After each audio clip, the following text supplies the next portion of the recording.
Shalom saudaraku, berjumpa kembali bersama dengan saya Pendeta Jakob Setio, masih dalam program Sapa Jemaat di Rumah.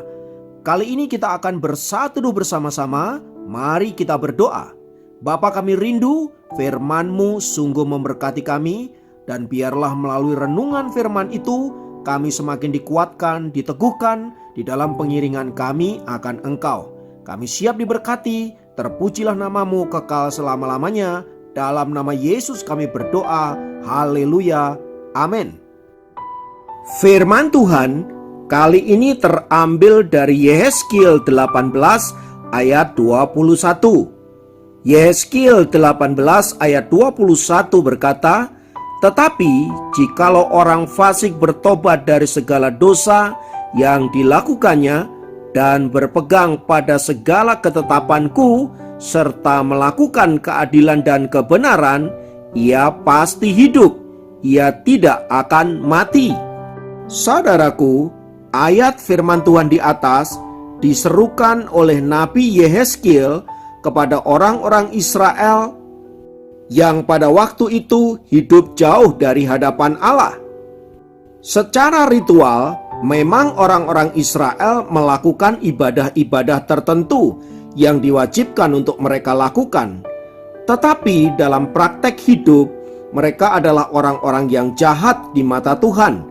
Hidup mereka seringkali melakukan berbagai ketidakadilan, kejahatan terhadap orang-orang yang miskin, penindasan, dan berbagai perbuatan korup yang menyebabkan negeri itu mengalami kehancuran.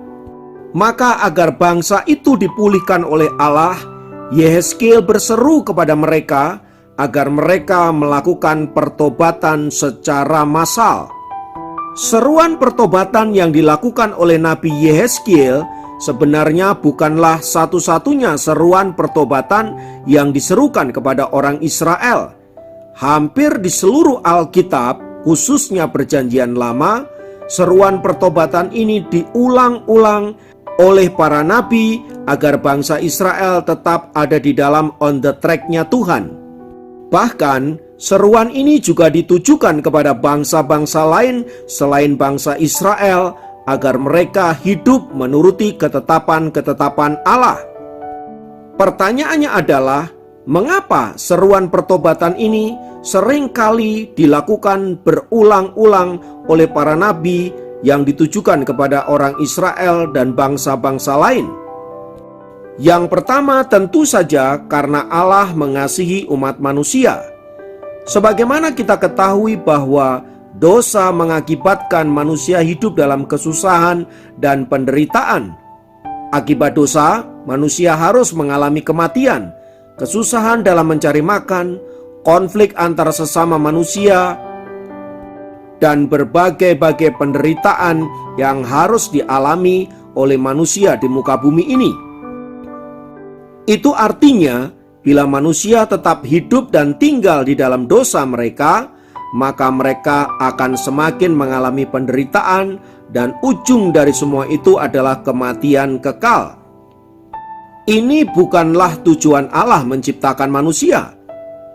Dan bagi manusia itu sendiri, tentu penderitaan, kesakitan, dan berbagai-bagai kesulitan hidup bukanlah tujuan hidupnya. Tetapi anehnya, manusia seringkali senang tinggal di dalam dosa, sekalipun hasil dari semua itu adalah penderitaan belaka. Sebagai contoh, manusia pada umumnya tahu bahwa merokok itu merusak kesehatan, tapi toh mereka tetap lakukan. Beberapa orang juga mengetahui bahwa minuman keras juga merusak kesehatan, tetapi mereka tetap saja melakukan. Semua orang juga tahu bahwa perselingkuhan itu membawa malapetaka, tapi anehnya ada banyak orang melakukan dan menikmati itu.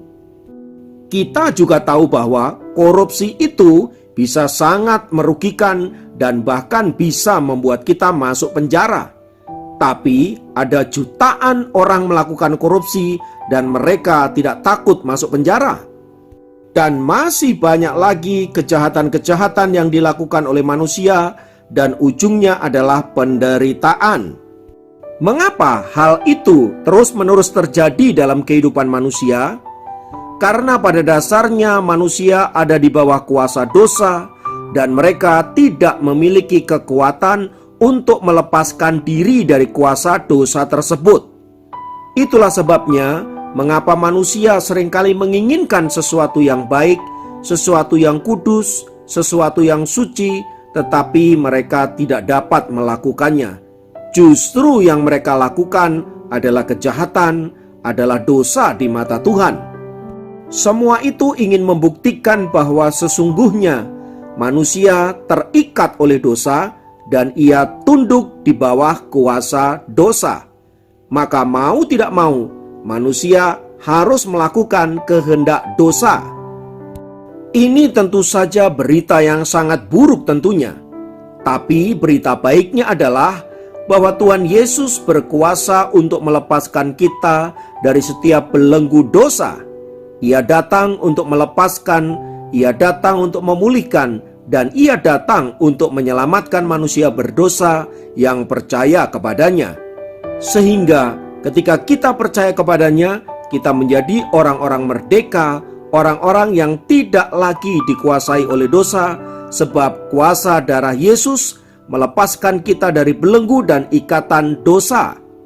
Semua ini ingin menunjukkan bahwa Tuhan tidak ingin hidup kita ada di bawah belenggu kuasa dosa lagi. Oleh sebab itu, Ia datang untuk melepaskan dosa kita. Dan agar jangan kita terus-menerus tinggal di dalam dosa, maka Ia juga terus-menerus mengingatkan kita, bahkan menegur dosa-dosa kita, agar kita bertobat dari dosa-dosa yang kita lakukan.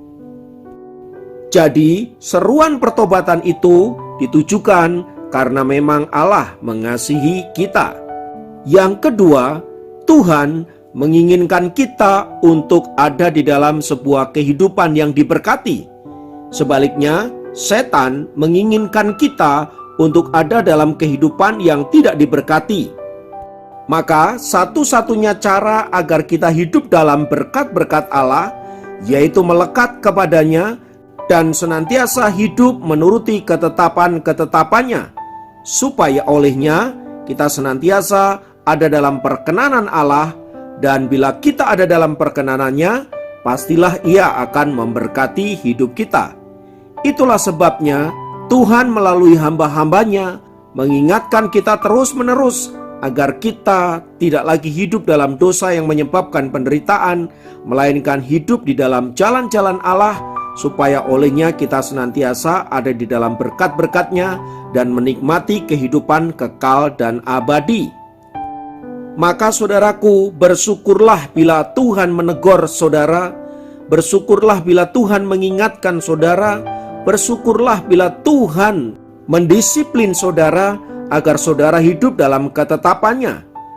Maka dari itu saudaraku, seruan yang dilakukan Yeskiel untuk orang-orang Israel itu juga berlaku bagi kehidupan kita di masa kini. Mari kita meninggalkan segala hal yang jahat, segala hal yang tidak berkenan di hadapan Allah, dan hidup di dalam kehendak Allah, supaya olehnya kita dapat menikmati berkat-berkat ilahi yang disediakan bagi setiap kita. Kiranya Tuhan memberkati. Mari kita berdoa. Sungguh kami bersyukur karena Engkau senantiasa mengingatkan kami agar kami hidup dalam ketetapan-Mu. Terima kasih Bapa untuk setiap teguran. Terima kasih untuk setiap hal yang mengingatkan kami untuk terus kembali ke dalam jalan-jalan-Mu. Semua itu kami tahu karena Engkau mengasihi kami dan karena Engkau ingin memberkati hidup kami. Terima kasih untuk anugerah-Mu. Terpujilah nama-Mu kekal selamanya. Dalam berkat nama Yesus kami berdoa. Haleluya. Amin. Demikian program Sapa Jemaat kali ini. Sampai jumpa dalam program Sapa Jemaat yang lain. Tuhan Yesus memberkati.